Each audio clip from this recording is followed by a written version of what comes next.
சௌரியமா? யார் நான் தானே? நல்ல சௌக்கியம் தான். அதை பத்தி கேட்க வேண்டியதில்ல. ஆளை பார்த்தாலே ஜோரா இருக்கிற. இது என்னுடைய நெருங்கிய நண்பன், பேர் முத்து. இனிமே நம்ம கூட தான் தங்க. Glad to meet you, sir. போர் அடிக்க ஆள் கிடைக்கல நினைச்சேன், நீங்க கிடைச்சிட்டீங்க. சரி, இப்ப போர் அடிக்காத. அப்பா வரல? எங்க அப்பா செத்து போயிட்டாரடா. உங்க அப்பா இல்ல, எங்க அப்பா வரல. உங்க அப்பா ஜெயில இருக்க. ஜெயிலியா? உண்மைதான் சொன்னேன். ஆமாப்பா.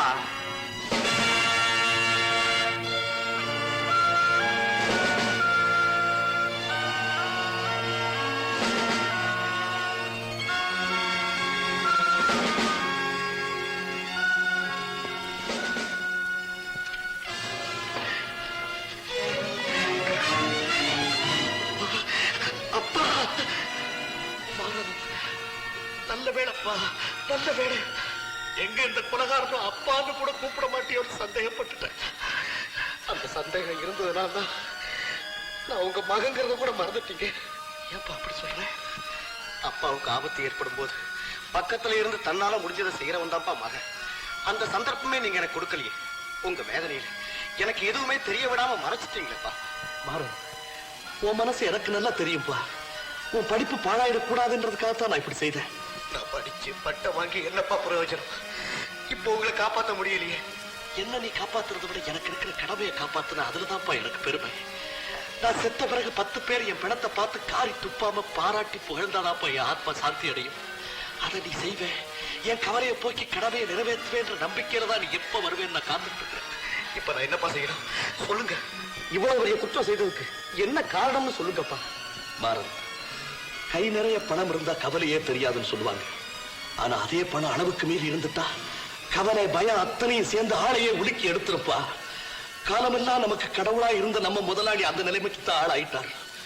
பொறாம சூறாவளிக்கு பயந்து சொத்து சுகம் அத்தனையும் வித்து பணமாக்கிக்கிட்டு சொந்த ஊருக்கே போறதுன்னு முடிவு செய்துட்டார். ரயிலுக்கு கூட டிக்கெட் புக் பண்ணியாச்சு. அந்த நேரத்துல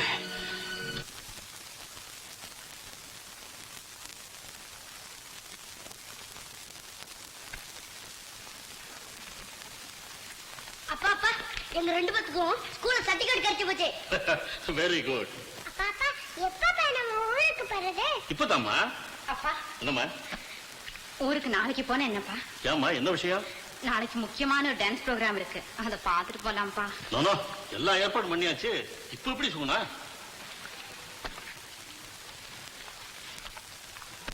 முதலாளி சுகாடியா சேத் போன் பண்ணாருங்க. அவர் சாயந்தரம் 6 மணிக்கு மேலதான் வர முடியுமா?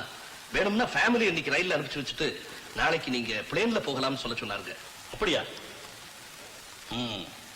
நமக்கும் பெரிய தொகையா கொடுக்கணும்ல, அதுக்காகத்தான் முயற்சி பண்ணிட்டு போல் இருக்கு. அப்படியே செய்யலாமே. ஏதாவது பங்கஜம், நீ குழந்தைகளை பத்திரமா அடிச்சுக்கிட்டு ஊருக்கு போய் சேரு. வர வேண்டிய பணம் கொஞ்சம் தாமதமாகுது. அதை நான் வாங்கிட்டு நாளை காலையில பிளேன்ல வந்துடுறேன். ஏங்க எல்லாம் ஒன்னா போகலாமே? நோ, டிக்கெட் கிடைக்கிறது எவ்வளவு கஷ்டமா இருக்கு. செக்ரட்டரி, நீங்க ஸ்டேஷன் வரைக்கும் போய் அவங்கள வழி அனுப்பிட்டு வாங்க. நல்லதுங்க. எல்லாரும் போயிட்டு வாங்க. நாளைக்கு தவறாம வந்துடுங்க. அவசியம் வந்துடுறேன். போயிட்டு வாங்க.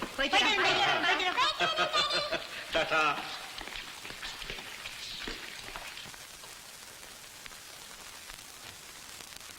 வாங்க மிஸ்டர் சுகாடியா.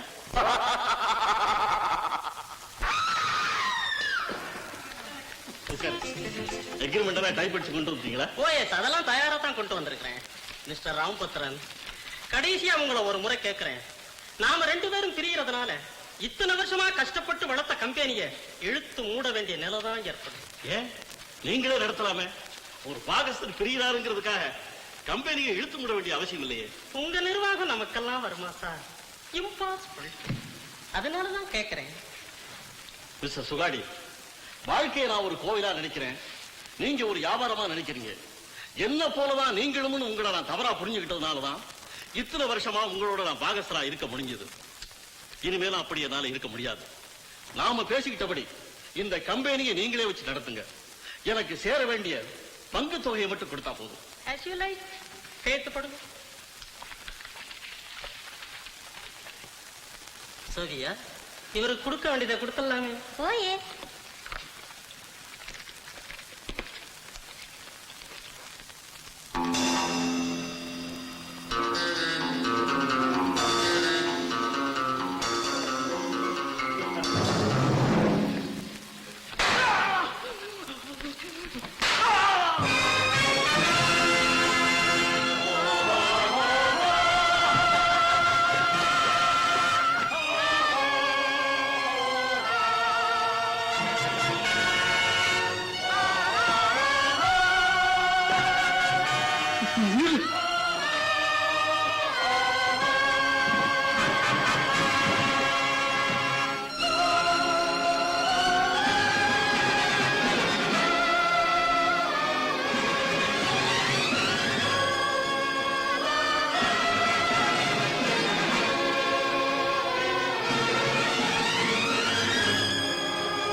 உனக்கு?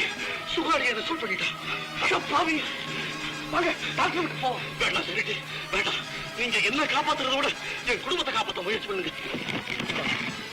இந்த பணப்பட்டியை என் மனைவி எங்க இருந்தாலும் போட்டு போய் கொடுத்துருங்க. போயிடுங்க சீக்கிரம். உங்களை இந்த நிலைமையில விட்டுட்டான். வேண்டாம் வேண்டாம், என் குழந்தை குட்டிகளை காப்பாத்துங்க. போங்க போங்க.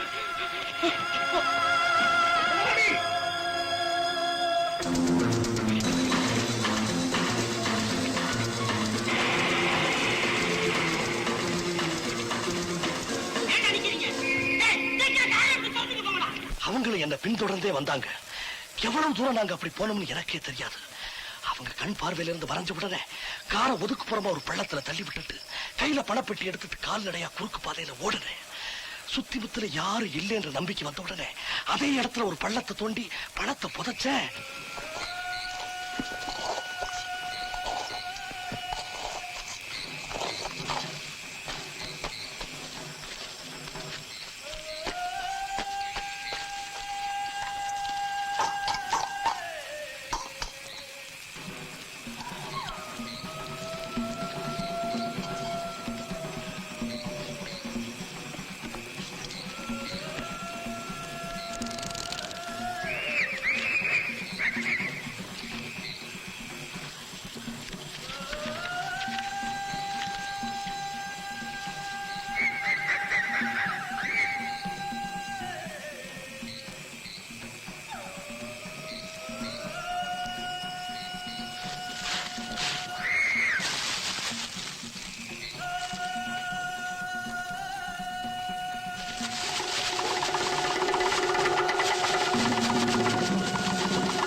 இந்த கடமை உணர்ச்சியில அந்த சுகாதி ஆளை கொலை செய்யறத தவிர வேற வழியே தெரியல. பணத்தை காப்பாத்துற முயற்சியில நானும் கொலைகாரன் ஆயிட்டப்பா. சுகாதியாவை ஏமாத்திட்டு என் கடமை செய்ய முடியும்ன்ற நம்பிக்கை எனக்கு இருந்தது. ஆனா போலீஸை ஏமாத்த என் மனசு இடம் கொடுக்கலப்பா. அதனால பணத்தை புதைச்ச இடத்துக்கு திரும்பி போனேன். மறுபடியும் அடையாளம் தெரிஞ்சு பணத்தை எடுக்கிறதுக்காக நான் போட ஆரம்பிச்சிருந்த பிளானை பூர்த்தி செய்தேன். அதை 3 பகுதியா கிழிச்சு என்னுடைய 3 நண்பர்களுக்கு அனுப்பிச்சிட்டு நானே போலீஸ்ல சரணடைஞ்சிட்டப்பா. மாறன் பழக்கமில்லாத ரோட்ல பரபரப்பான சூழ்நிலையில பல 100 மைல் போனதுனால அது எந்த ஊரு எந்த இடம்னு எனக்கு இப்ப தெளிவா ஞாபகம் இல்லப்பா. ஆனா அதை பிளான்ல குறிச்சு வச்சிருக்கிறேன்.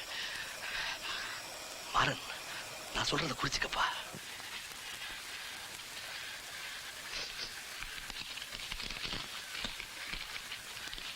அந்த ரகசியத்தினுடைய பகுதிகளை ஊட்டி குட்டி எஸ்டேட் முதலாளி ராஜரத்னம் பிள்ளைக்கு ஒரு பகுதியும், கன்னியாகுமரி கடற்கரை கோவில் குருக்கள் சோமசுந்தர சாஸ்திரிகளுக்கு ஒரு பகுதியும், என்னுடைய பால்ய நண்பன் ஹைதராபாத் நிஜாம் மன்னர் கிட்ட செக்ரட்டரியா இருந்த வெங்கடேஸ்வர ராவுக்கு ஒரு பகுதியும் அனுப்பிச்சு வச்சிருக்கிறேன். அந்த 3 பேர் ரொம்ப நல்லவங்க. ஆனா ஒருத்தருக்கு ஒருத்தர் பழக்கம் இல்லாதவங்க. இந்த ரகசியத்தை பத்தி எதுவுமே தெரியாதவங்க. நீ அந்த 3 நண்பர்களையும் சந்திச்சு இந்த பிளானுடைய 3 பகுதிகளையும் ஒன்னா சேர்த்தா தான் அந்த இடத்தையே கண்டுபிடிக்க முடியும். உடனே அந்த முயற்சியில இறங்கி பணத்தை எடுத்து முதலாளியோட மனைவி கிட்ட சேர்க்க வேண்டியது உன்னுடைய பொறுப்பு. அப்பா, நம்ம முதலாளி குடும்பம் இப்ப எங்க இருக்கு? அதான்டா எனக்கு சரியா தெரியல. திருவனந்தபுரத்துக்கு போனாங்க. முதலாளி இறந்துட்டதுனால அந்த குடும்பம் இப்ப எங்க இருக்காங்களோ எப்படி இருக்காங்களோ. முதல்ல எப்படி அவங்களை கண்டுபிடிச்சு ஆறுதல் சொல்லிட்டு போறதா நல்லதுன்னு நான் நினைக்கிறேன். நான் அப்படியே செய்யறப்பா.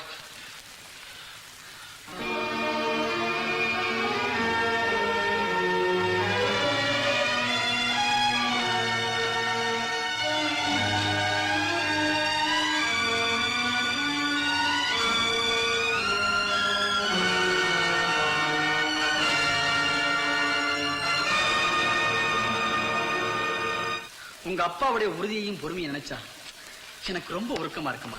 ஆமா முத்து, அவர் என்கிட்ட ஒப்படைச்ச பொறுப்பை நான் நிறைவேற்றி காட்டினா தான் அவருடைய மகன் சொல்ற தகுதி எனக்கு இருக்கும். கவலைப்படாதீங்க, நான் உங்க கூட இருக்கும்போது ஏன் கவலை? கன்னியாகுமரி, ஊட்டி, ஹைதராபாத் இந்த 3 ஊருக்கும் நான் உங்க கூட வந்து உங்க காரியத்தை நான் நிறைவேற்றி வைக்கிறேன். அது தப்பு. உங்க அம்மாவை கண்டுபிடிச்சு அவங்க கஷ்டத்தை போக்குற முயற்சியிலிருந்து தவறக்கூடாது. என் கடமையை நானே நிறைவேற்றினாத்தான் எனக்கு திருப்தி. நான் வரட்டுமா முத்து? பத்திரமா பாத்துங்க. யாருங்க வீடு பத்துங்களா?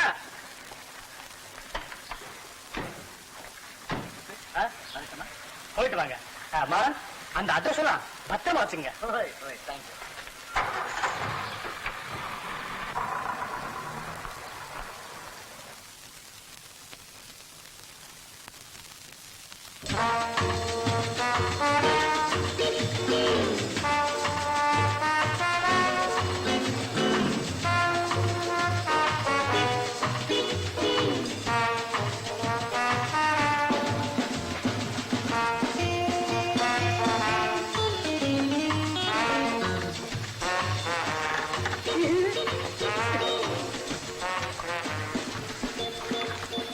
Good morning.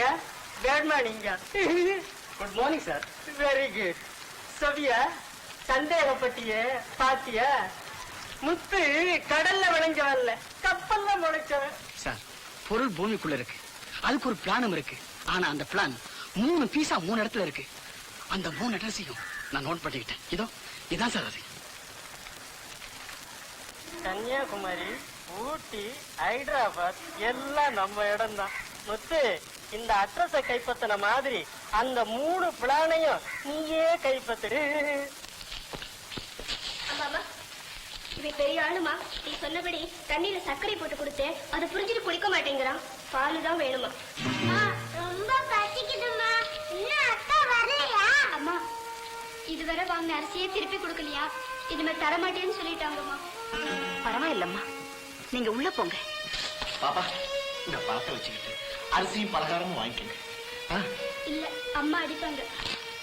அம்மா, இல்ல தம்பி, என் பொண்ணு இப்ப சம்பளம் வாங்கிட்டு வருவா, எல்லாம் சரியா போயிடும். நீங்க உள்ள போங்க.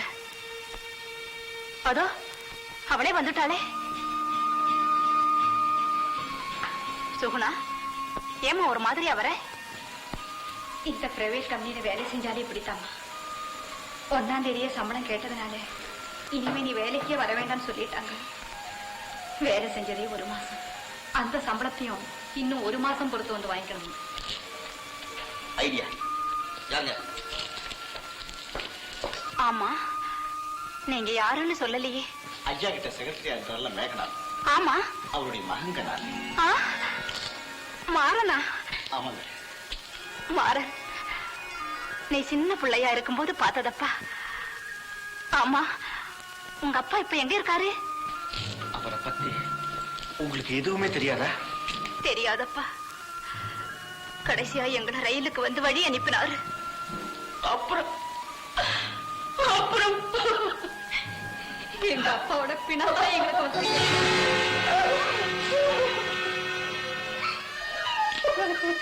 அழாதீங்கம்மா, அழாதீங்க. உங்க கஷ்டம் எல்லாம் தீரப்போகுது. நான் ஒரு நல்ல செய்தி சொல்லிட்டு போகலாம் தான் வந்திருக்கேன். மாறன், உங்க அப்பா இப்ப எங்கதான் இருக்கிறாரப்பா? ஜெயில்ல. இதுவா நல்ல செய்தி? அம்மா, உங்க கணவர் சாகும்போது அவர் கையில் இருந்த பணத்தை எல்லாம் எங்க அப்பா கிட்ட கொடுத்து உங்ககிட்ட ஒப்படைக்கும்படி சொல்லிட்டு போயிட்டார். அந்த பணத்தை காப்பாற்ற முயற்சியில் எங்க அப்பா ஒருத்தரை கொலை செய்ய வேண்டிய நிலைமை ஏற்பட்டுடுச்சு. இருந்தாலும் அந்த பணத்தை ஜாக்கிரதையா ஒரு இடத்துல புதைச்சு வச்சு அந்த ரகசியத்தை தன்னுடைய 3 நண்பர்களுக்கு தெரிவிச்சு அவர் ஜெயிலுக்கு போயிட்டார். அந்த 3 பேரையும் சந்திச்சு அந்த பணத்தை எடுக்கத்தாமா இப்ப போய்கிட்டு இருக்கேன். இனிமே நீங்க எதை பத்தியும் கவலைப்பட வேண்டாம். என்னால எவ்வளவு சீக்கிரம் முடியுமோ அவ்வளவு சீக்கிரம் அதை கண்டுபிடிச்சு உங்ககிட்ட கொண்டு ஒப்படைக்கிறேன். உண்மையான நெய்ல செஞ்ச பலகாரம் ஒரு ஹோட்டல்ல கூட கிடைக்கல. நல்லா ஐட்டம் இருக்கும், நல்லா ஐட்டம் இருக்கும்னு சொன்னா நம்பி வாங்கிட்டு வந்திருக்கேன். எங்க பசங்க? குயிக் குயிக் வாங்க. வா, இந்த அப்படி ஹோட்டல்ல இருந்து பலகாரம் வந்தாச்சு. அம்மா கிட்ட இருந்து ஆர்டர் வரவானவா? யாருங்க நீங்க தான் சொல்லுங்க. வாங்கிக்கிங்கம்மா. குட்.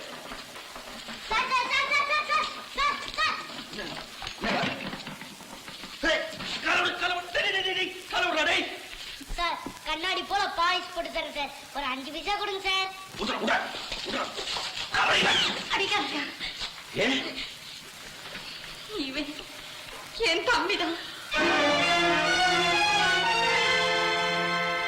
இந்த திரைப்படத்தை முழுமையாக கண்டு மகிழ உடனே டவுன்லோட் செய்யுங்கள் Raj digital TV OTT app. வருடத்திற்கு வெறும் 299 ரூபாய் மட்டும்.